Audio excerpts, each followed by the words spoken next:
The bullet struck Wild Bill Hickok in the back of the head just after 3 in the afternoon, killing him instantly as he sat holding a poker hand that would become legend. It happened on August 20, 1876, in a Deadwood saloon, and the man who died had been perhaps the most famous lawman in America, a former marshal whose reputation stretched across the frontier like a shadow. But what did being a sheriff or marshal in the Old West actually entail day to day beyond the gunfights that made careers into myths? And why did so many of these men end up dead before their time?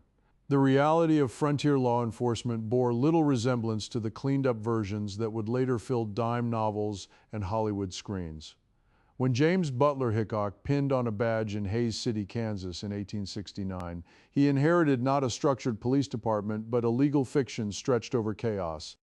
The town had perhaps 800 residents, most of them transient, living in structures that ranged from canvas tents to hastily constructed frame buildings that shook when the Kansas wind picked up.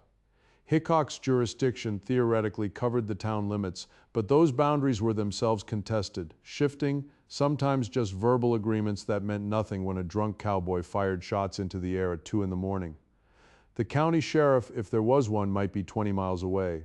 The territorial marshal even farther. Federal authority existed mainly on paper, enforced by a handful of deputies spread across territories larger than some European nations. Into this vacuum stepped men like Hickok, and the job they performed was part theater, part violence, and part bureaucratic tedium that rarely appears in the stories. A sheriff in a cattle town during the 1870s typically started his day not with a shootout, but with paperwork.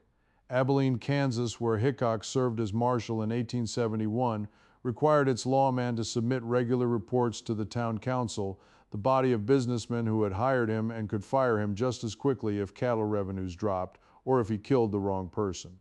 These reports listed arrests, fines collected, property damage, and incidents of disturbance. Most entries were mundane: drunk and disorderly, petty theft, vagrancy, fighting, destruction of property. The fines went into town coffers, and a portion often went to the marshal himself, creating a direct financial incentive to arrest rather than simply expel troublemakers.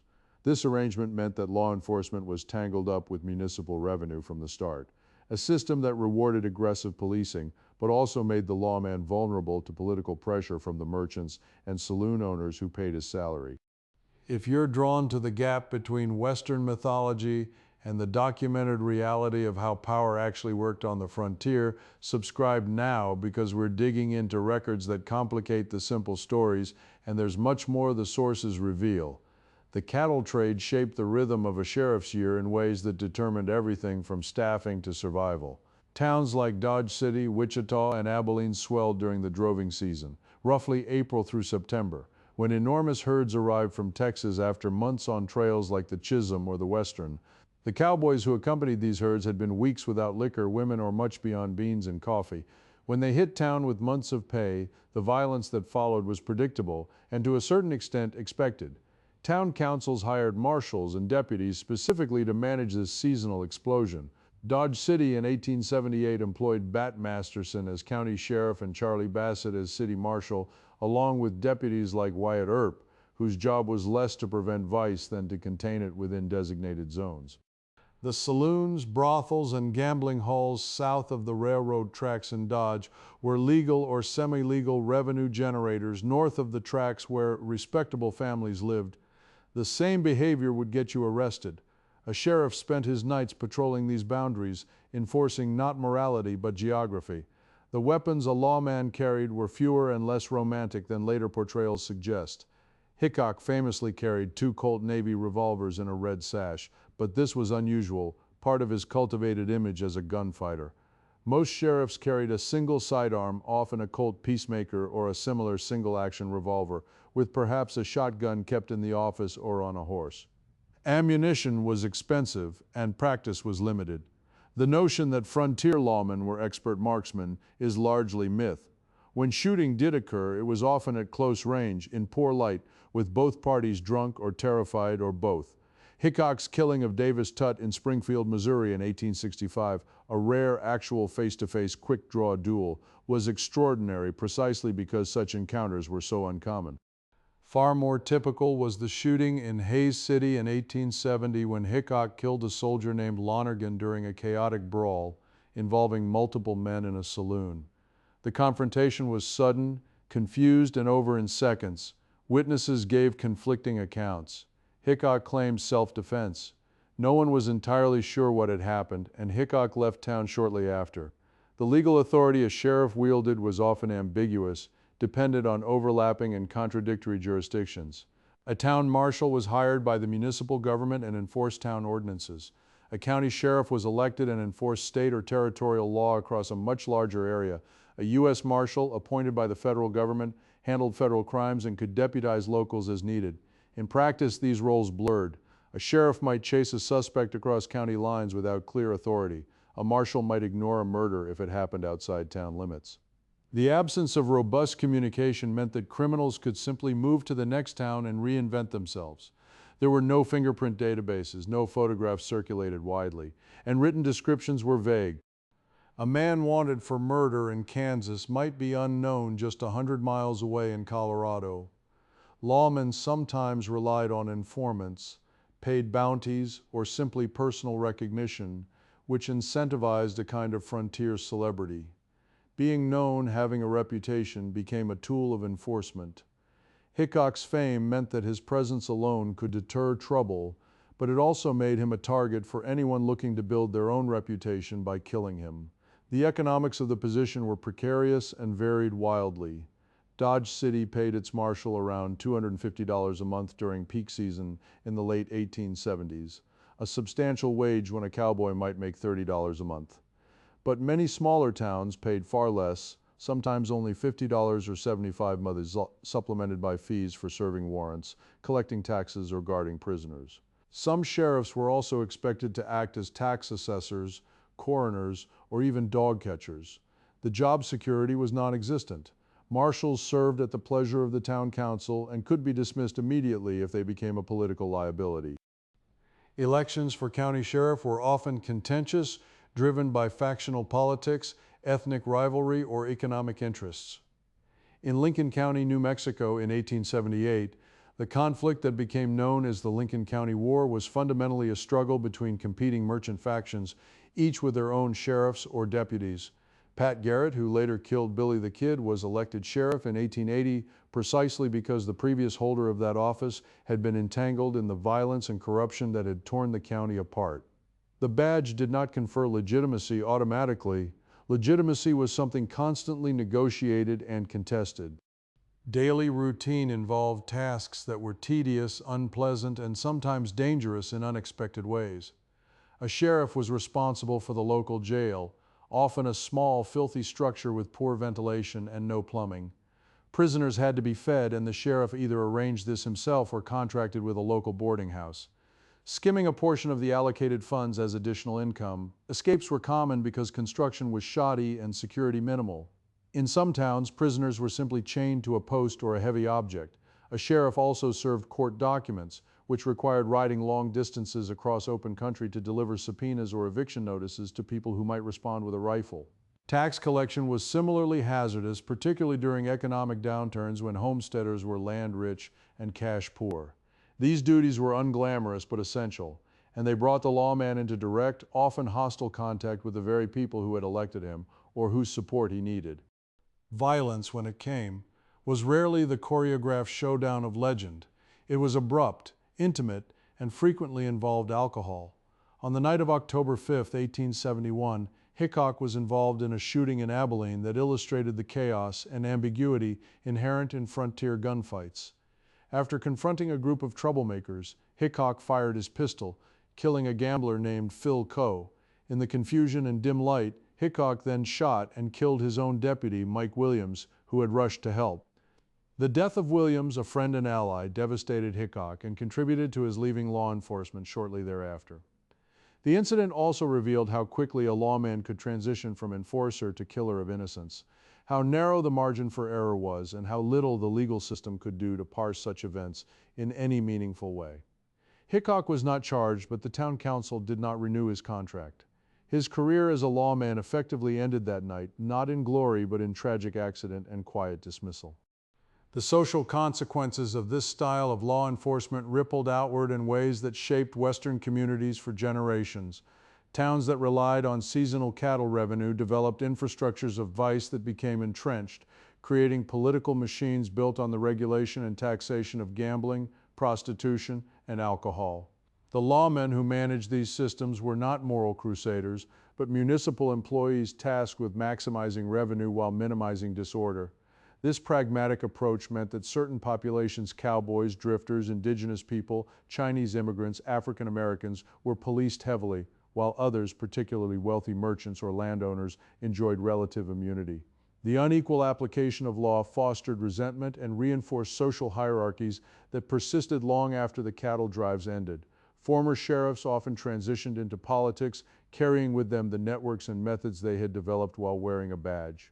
Bat Masterson, after his time in Dodge City, became a sportsman, journalist, and political operator in New York, his frontier reputation a form of capital he leveraged for decades. The role of the sheriff also evolved in response to technological and infrastructural changes that gradually knitted the West into the national fabric. The expansion of telegraph lines in the 1870s allowed for faster communication between towns, making it harder for criminals to simply vanish into the next county. The arrival of railroads brought not only economic transformation, but also easier movement for both lawmen and outlaws. A sheriff could now board a train and be in the next town in hours rather than days, but so could a gang of bank robbers. The establishment of more permanent court systems with appointed judges and formalized procedures reduced some of the arbitrary power sheriffs had wielded, but also increased bureaucratic demands. By the 1880s, lawmen were expected to maintain more detailed records, follow standardized arrest procedures, and coordinate with state and federal authorities in ways that would have been impossible a decade earlier. This professionalization was uneven and incomplete, but it marked a shift from the personal, often extra-legal justice of the early frontier to something resembling a modern legal system. Yet violence remained a constant threat, and many sheriffs did not survive long in the profession. Dallas Staudenmeier, Marshal of El Paso, Texas, killed several men during his brief tenure from 1881 to 1882 before being forced out due to his drinking and erratic behavior.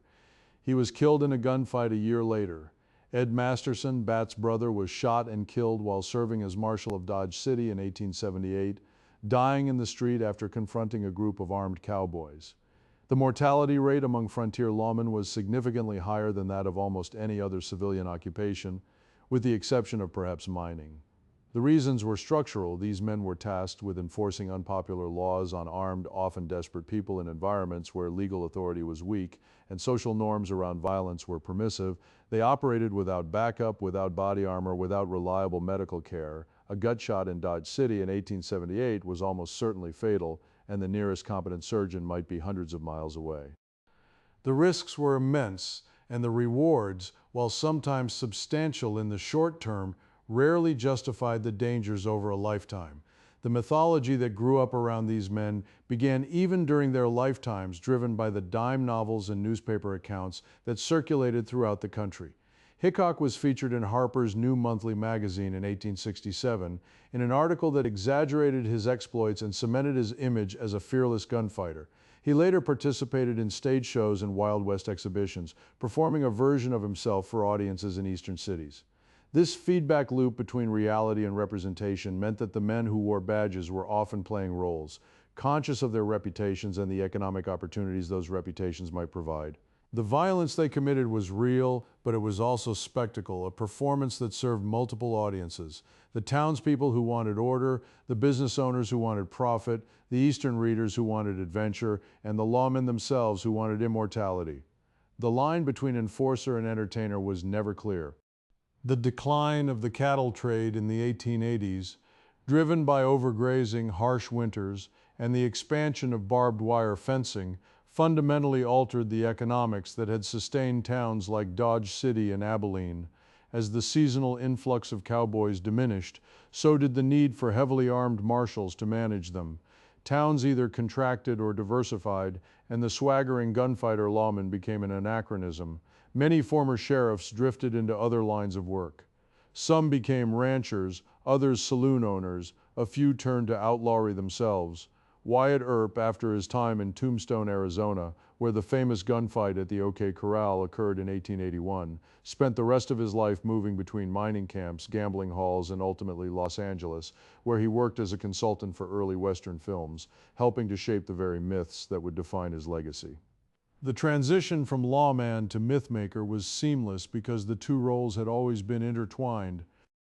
The long-term social consequences of frontier law enforcement were profound and often troubling. The systems established in these early cattle towns, systems that prioritized property, profit, and the interests of a narrow commercial elite, became templates for policing in the American West more broadly. The use of violence as a tool of economic management, the unequal application of law, and the blurring of public authority with private interest all became normalized. Indigenous populations were displaced and policed not by sheriffs alone, but by the combined forces of military, civilian law enforcement, and vigilante groups, often working in coordination. The legal frameworks that emerged were designed to facilitate extraction and settlement, not to protect vulnerable populations. Former lawmen sometimes joined or led vigilante committees when formal legal systems moved too slowly or applied too much scrutiny. The violence they had once monopolized in the name of the state, they now deployed as private citizens, and the state often looked the other way. The story of the frontier sheriff is ultimately a story about the construction of order in places where the basic institutions of governance were absent or weak, and about the men who stepped into that vacuum, often for reasons that had as much to do with personal ambition and economic opportunity as with any commitment to justice. Their daily lives were marked by tedium, danger, moral ambiguity, and the constant negotiation of authority in a world that offered little guidance and less support. They were not heroes in any uncomplicated sense, nor were they simple villains. They were employees, enforcers, entrepreneurs, and performers navigating a landscape where the rules were still being written and where survival often depended on reputation, quick decisions, and a willingness to use lethal force. The fact that so many of them died violently, often killed by the very people they had been hired to control, suggests the fundamental instability of the systems they served. The badges they wore conferred a kind of authority, but that authority was always provisional, always contested, and often purchased with blood. The West was not won by law, it was pacified gradually and incompletely by men willing to kill and die in the service of interests larger and more impersonal than any individual. The legacy of that process is with us still, embedded in our ideas about justice, authority, and the role of violence in maintaining social order.